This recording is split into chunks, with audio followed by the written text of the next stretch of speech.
Malalim ang hugot ni Vice Ganda nang tanggapin ng kanyang Box Office Hero Award sa 8th Eddies ng Society of Philippine Entertainment Editors noong July 20.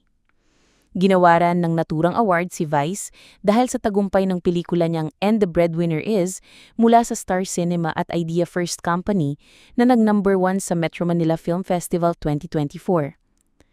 Ang nag-present ng Box Office Hero Award ay sina Senator Mark Villar at Regal Entertainment producer Rosel Monteverde.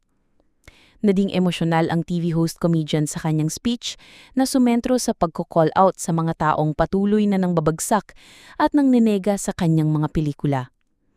Maraming nagtatanong kung bakit lagi raw maraming nanonood ng pelikula ko. Just like last year, nakakatuwa na ang And the Breadwinner Is ang naging top 1 sa lahat ng entries sa Metro Manila Film Festival. So maraming nagtataasan ng kilay, maraming nagko-question, bakit daw maraming nanonood ng pelikula ko? Para sa ilang kritiko, para sa ilang mga feeling mas magagaling pa sa kritiko, sa mga umaarteng kritiko, ang mga pelikula ko raw ay walang kwenta, walang katuturan, slapstick, katsipan, puro kabaklaan, puro kabaduyan, bakyang-bakya, ang simulang mensahe ni Vice. Pagpapatuloy niya, pero bakit patuloy na pinipilahan ng mga pelikula ko? Dahil ang mga pelikula ko po kahit hindi masyadong pumapasa o hindi pumapasa sa panlasa ng mga kritiko, ang pelikula ko ay nagsisilbing pangtakas ng napakaraming pangkaraniwang masang Pilipino. Yung pelikula ko po ay ginagamit ng napakaraming masang Pilipino para maging instrumento para sila ay tumawa panandalian, tumawa't humaghalpak hanggang sa makalimutan nila ng ilang segundo kung ano yung masakit, malungkot at mahirap na sitwasyon ng kanilang pamumuhay araw-araw. Ang mariing sepa ng TV host. Maraming Pilipino na patuloy na pumupunta sa sinehan para silipin at panoorin ang pelikula ko at pagtawanan ako para kahit paano ay makalimutan nila yung lungkot. Para kahit paano ay makalimutan nila ang marami nilang problema, para kahit paano ay makalimutan nilang malapit na silang mawalan ng pag-asa rito sa Pilipinas. Kahit ang mahal-mahal na ng pelikula, saad pa ni Vice Ganda. Dagdag pa niyang pahayag, ang hirap ng buhay nila. Konti lang ang pera nila pero nanonood pa rin sila ng sine.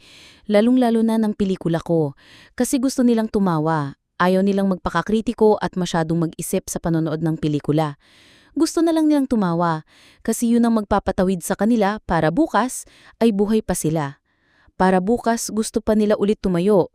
Para bukas may inspirasyon pa rin sila. Kaya walang hanggang pasasalamat ang gusto kong ibigay sa masang Pilipino.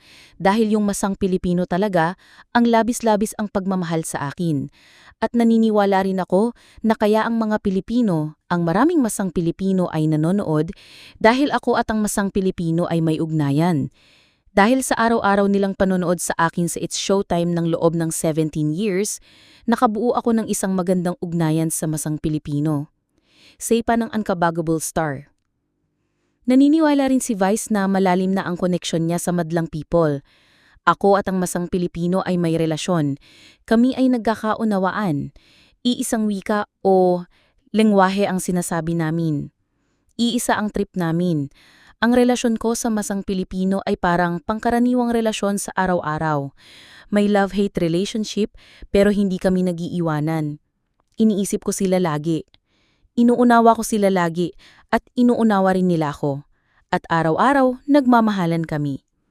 Kaya naman tuwing may pelikula ko, lalong-lalong na sa Pasko, kami ang nagkikita.